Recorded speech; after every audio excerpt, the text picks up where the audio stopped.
उसे होई। टाटा स्टूडियो दाऊदपुर डीजे अमित अपहर। अरे सुनो सुनो ए सजान लागता ओसो होई गजान। कोरोना के बढ़ल कहरिया कैसे कइल जाई दर्शन।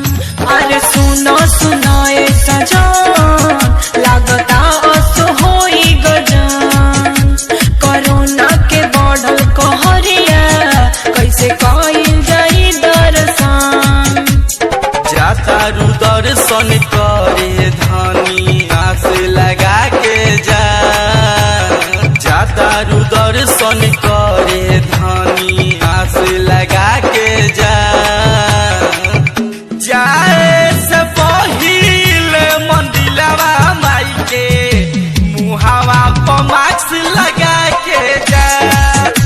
जाए से पहिले मंदिलवा माई के मुहावा पर मास्क लगा के जा। डीजे अमित अपहर।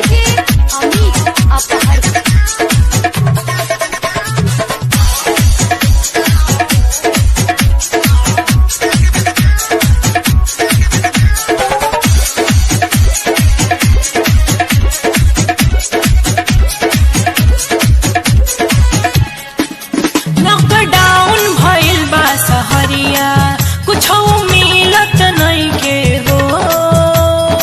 कैसे की माई के चुनरी चढ़ाइब जाके ले आइत हो। जाके ले आइत हो। जाई के चुनरिया तू तो छपरा से ले आई तू। माई से जवाली के चरनिया में चढ़ाई तू। फल मिली बढ़िया मन में विश्वास लगा के जा।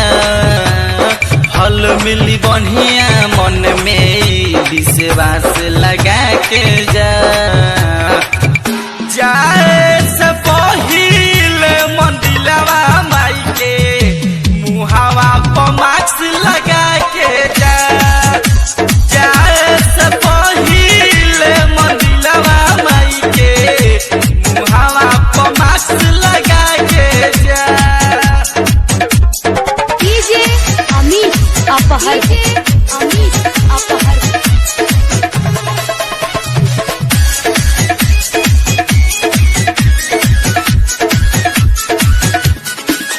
साथे चलो हो तू मनोज जानी कर तू ऐसे अबे। बतिया में हमके तू जानी उलझाव रहिया में हो जाई दे। रहिया में हो जाई दे। कहेले रोसना माई के महिमा महान हो। जानता बे दुनिया औरी सागरो जहान हो। मनु गजेंद्र तू तो मन में आस लगा के जा। मनु गजेंद्र तू तो मन में आस लगा के जा। जाए से पहिले मंदिलवा माई के मुहावा पर मास्क लगा के जा।